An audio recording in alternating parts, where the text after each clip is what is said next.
모든 건 변했다. 히트 시즌2. We're back here at Ace Match Saturday between two of the best two, in fact, Pro League teams here at Pro League. It's going to be Rogue versus Zest for the Ace match. That's right, and Rogue, the snipe pick for Zest. We saw Zest's face on stage. He looked very unhappy. They called it. They brought him in. Look at this vote, 3 and 4. I'm the only one on the Rogue train. The rest of the foreign commentators going for Zest. This situation has happened too many times. Rogue has come out on top too many times for me to go Zest here. It's hard. It was such a close vote for me. For me, it was like, I just don't like Zergs that much on this map. I think Zest is just going to try to pummel him here. Rogue is not really going to have that much room to go for any sneaky tactics, which is part of the reasons he's been able to defeat Zest in the past. Now, can he just play a straight-up game and defeat Zest? He showed in that last one that he could, but also an interesting, spawn positions on Frost for that one. And, I mean, Zest has got to come in here with some kind of plan. He has a history of having trouble against, like, one specific player. He lost, like, 4 games against Creator, including one game that was in the Ace match that one time. So maybe this is going to turn into this thing with Rogue, too, where he just can't seem to defeat this player. Yeah, maybe it's a mental block. Maybe it's the fear of the one player. And this is why the decision by the generic coach might surprise some people. But looking at it, I didn't expect it. But it's a smart move. And he's already defeated Zest today. He way outplayed him in that last game. Zest doesn't look happy. He really doesn't. But he's got to be ready to go into this game, just like you guys should be. Let's do it right now. Game number 5, the Ace match on Frozen Temple.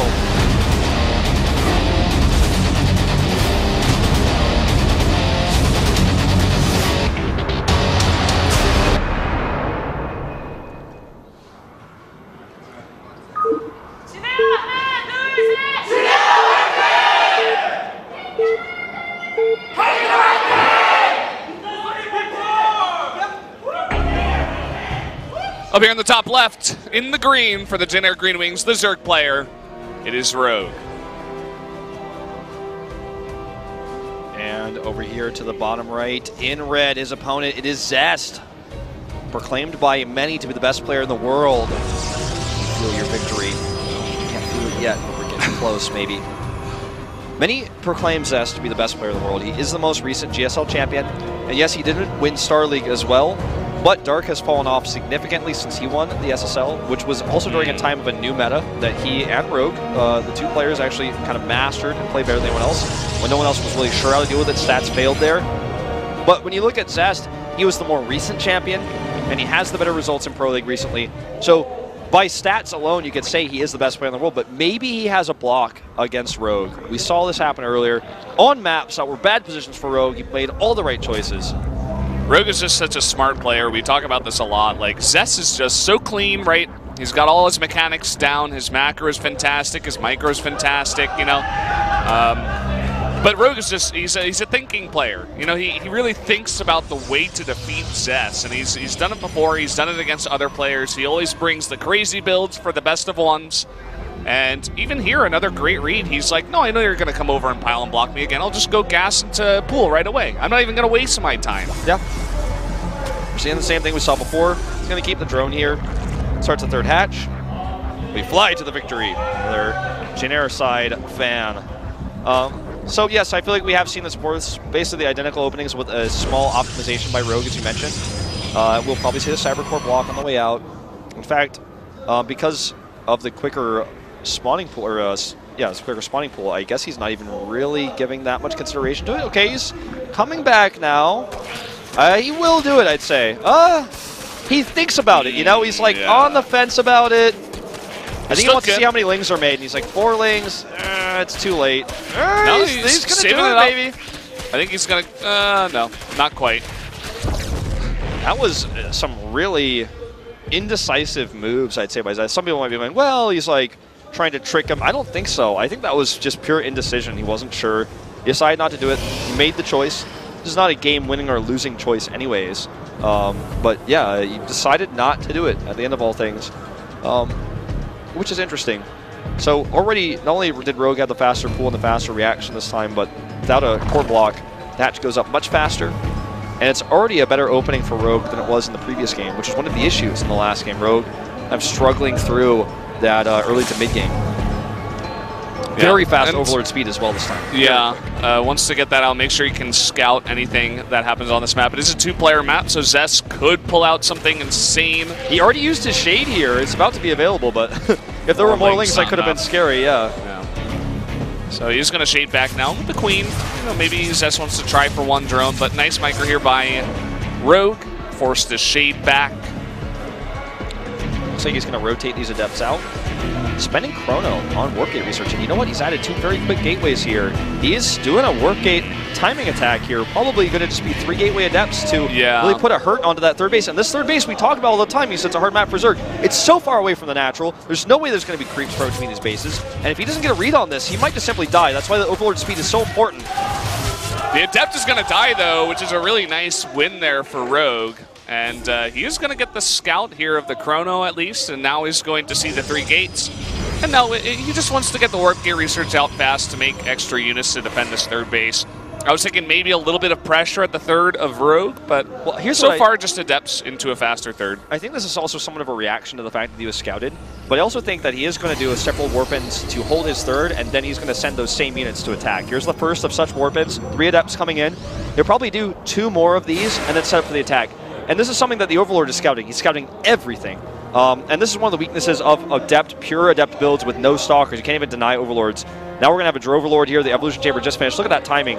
And this is without Banelings, just pure Ling drop. Only a few Lings going out there. The creep is connected between the bases now as well. I got scared there. I thought he was actually going to Shade into the third, where Rogue made a bunch of Lings for the defense.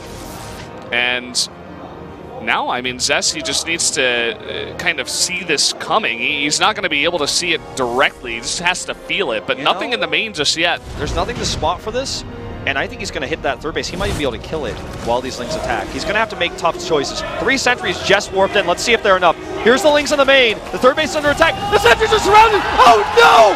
All 5 sentries go down! How can he defend this base now? How can he defend this base? Adept's coming over, but there's still Lings finally cleaned up in the main. So much done with this. All those sentries are so expensive.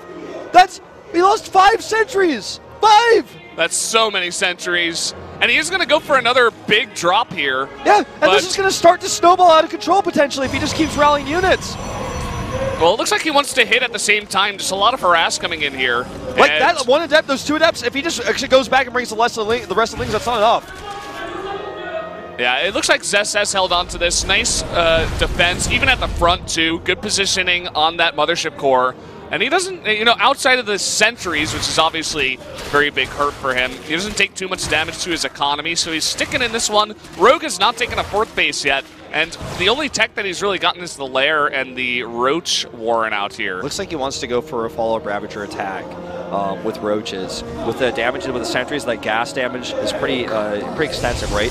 I thought he was going to elevator those Lings and keep pressuring and make more, but he stopped, and he did that teching as you described. So I was getting really stressed for Zest there, but with the still just light pressure he put on, he was able to defend. Now Hydra Den coming up as well. This might just simply be Ravager Roach Hydra coming out. This, again, light harass here. With the position of that little dead airspace between what may be Zest's 4th base and the main, he could just keep Lings over there, and there's nothing Zest can do about it. These Lings are just going to consistently be dropped into the base and continue to harass as a result. Yeah, he needs to get them into position to defend here, and that he does. No, actually he doesn't. He needs to actually attack those Lings. Okay, there you go, Zest. Does defend. And at the same time, he is sending out a drop here as Rogue techs into Lurkers right away. Yeah, I was really, I was wrong again, actually. I was expecting a timing attack, but in fact, he's going to take a 4th, and he's going down the Lurker tech path. He's not going to try to use that tempo advantage he had from killing the sentries to trying to end the game. He's just simply going to, tech up and have the better tech. I love that spine, by the way. Just one spine, he is just so ahead of the game here. He knows exactly what's happening. I'm not sure if he spotted the Warp Prism and made it, or if it was just foresight. He's like, no, I know you're going to drop, so I'm just going to make 1 spine. And, it's a very annoying place to defend anyway, to get all your units into the main. You talk about that horseshoe effect. Yeah. Especially if you have your units at the 3rd, you've got to go all the way around the natural, into the back door, into the main. It makes a world of difference. It really does. Now, there's a roach drop set up to the south. This is going to be obviously a little bit more heavy pressure than Ling's alone. He won't be able to pull his probes to stop that one. So let's see how that plans out. Looks like he wants to wait. He moved it several times, so he's thought about dropping it, but I think he's waiting for vision of an army move out before he does that. Or maybe vision of the mothership course that he knows that the overcharge will not be available when he attacks. Okay, he might pair it up with this attack at the front. Here we go, he is. You can see it on the mini-map. He's going to knock this wall down, and he splits the roaches into the natural, and the drop is active in the main. He doesn't overcommit here. He just wants to get that damage. There is a cannon in here, but he needs more to defend. Some kind of warp in. Where are the overcharges? Oh, he's got DTs. DTs, okay. But still, they're killing these roaches too slowly. 12 drone kills, 13 probes, 14 probes down. And even going to kill a pylon here, and he might even save the roaches. He could save maybe one of them there. There's a ton of overseers on the map. These DTs are not going to find any harassment damage. But the immortal count is starting to get higher. He's got 2 immortals. He has double robo immortal production. Immortals are the way to counter these lurkers. You split them, you spread them, you use proper barriers, and you just overwhelm this roach lurker army. He needs Archons as well, yeah. just the meaty units to get on top, do that bio damage. So he's starting to work on that a little bit. He just warped in 5 more DTs, most likely to become Archons. And this is still a game that, even though Zest has sustained some damage, he's building the proper tech to deal with what he's up against. Yeah, I mean, the sentries are not going to be all that great. They are going to be good against the roaches. But look at this. There's nothing at the front, and this is so many Lings. Sentry would have been great right there. That cannon's the only thing here. There's an overcharge in the main, but it's going to be out of range for where the probes actually are, where the meat of this army is. And look at this army. He can't pull it back. He has to defend the fort. And the burrow. The Jinner crowd is going crazy. Yeah, he waits out the overcharge, forces warp-ins to be used here. Forces cannons too. It's just so annoying. You know, oh man, this is just getting way too much damage done. And now, doesn't run away those probes. Here comes the siege.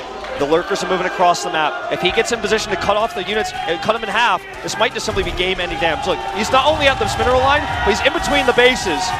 What does Zest do now? He's got to force field these units off, and that he does. But he's taking so much damage. Killing these roaches is so insignificant compared to the damage he's sustaining here. He needs to deal with these lurkers. He can't let them get in. Oh, okay, there he goes. Nice block, but no detection right now. Yeah, there's 3 overseers and a Hydra. He can even snipe observers. There's no observers on the map. Not even a single one. He's making one right now, but he has no observers. He's making 2, and Zest's army is way out on the map, not in position to defend this at all. This is game over, man. That's it. Where's Zest's army? Where's it going? What's it accomplishing? Nothing. He still has 5 immortals.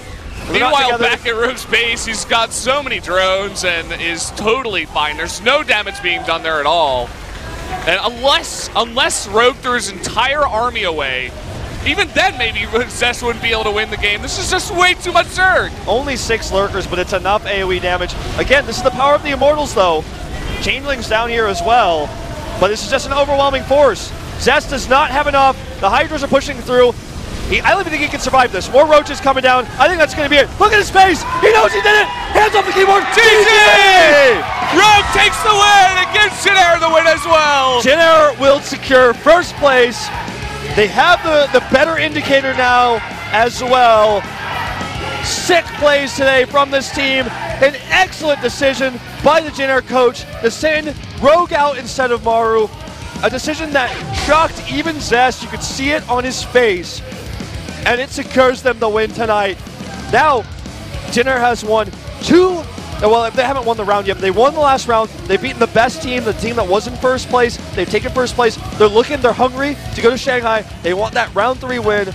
They did not win last year's Pro League Finals. They were defeated by SKT. But this season, this is the season of the Jinner plane, man. They're just going up and up. They are soaring right now.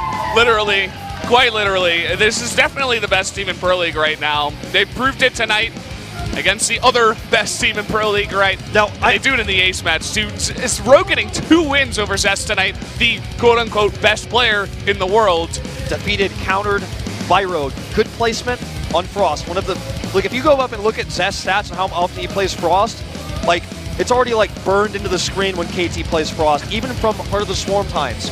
Always Zest. They find him, counter him, even in bad spawns for Rogue. They bring him out on Frozen Temple. Again, a tough map for Zerg. He knows Zest style in and out, prepared for him. He sniped him in the final game. I'm getting a little bit nervous because I'm about to have to translate his winner's interview here. And I hope I can actually give you guys due justice. We can do a good job. We can figure it out. But look at this. Jin takes the win on the backs of Rogue and Maru. Maru defeating TY here. Leenock getting the upset win against Kira. That was pretty cool to start the night. And then Stats with a really cool build on New Gettysburg. Yeah. With that air toss. Stats is the unsung hero of tonight. Absolutely mad props for that build.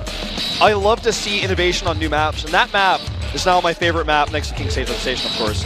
Cool design. The air blockers, the flight path deterrents, whatever you want to call those things. Such cool design. The walls. The walls, the air walls. Really well-made map, really well-used by Stats. Awesome, awesome to see in a mirror matchup. He out-innovated SOS. SOS tried to play too standard. Wow, what a night, though. What a night of games. And just, if you're like, oh, it's over. No, it's not.